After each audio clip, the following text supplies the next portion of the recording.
Ang alon sa dulo ng araw.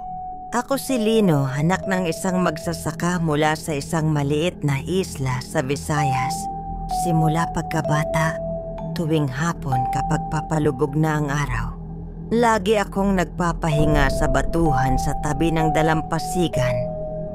Ang tawag ng matatanda roon ay batong tahimik ka. Wala naman talagang kakaiba sa batong yon, maliban sa isang bagay.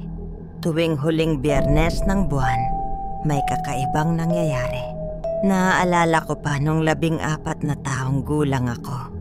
Habang pinagmamasdan ko ang araw na unti-unting nilulunod ng dagat, napansin kong ang mga alon ay hindi sumusulong, kundi umatras.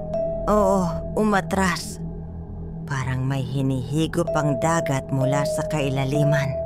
Lumapit ako sa tubig, hindi dahil sa tapang, kundi dahil sa pagtataka. Sa pag-atras ng alon, lumitaw ang isang makintab na tila gintong kabibe sa buhanginan. Nang hawakan ko ito, biglang humangin ng malamig, hindi tulad ng karaniwang hanging dagat. Tumingala ako at nakita ang mga ibong tagak na paikot-ikot sa langit. Kahit wala namang patubig o palayan sa paligid. Kinabukasan sinabi ko ito kay tatay. Tahimik lang siya. Sa kanya sinabing, "Huwag mong subukang ulitin yon. Hindi lahat ng biyaya ay para kunin." Pero hindi ako mapakali. Mula noon tuwing huling Biyernes ng buwan, pinagmamasdan ko kung uulit ang pangyayari. At uulit nga, taon-taon, buwan-buwan. Ang kabibe lagi kong nakikita, pero hindi ko na muling hinawakan. Sa halip, tinandaan ko kung kailan ito lumilitaw. Napansin ko rin na sa tuwing lilitaw ang kabibe, sumasabay ang pagdami ng isda, ang lamig ng gabi, at ang pagkakaroon ng masaganang ani.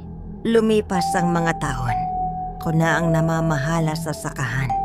Hindi ko kailanman binanggit muli ang tungkol sa alon o kabibe sa iba.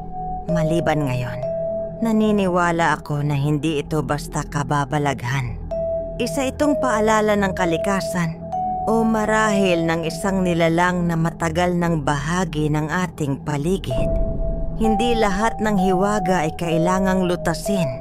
Minsan sapat nang ito'y maramdaman.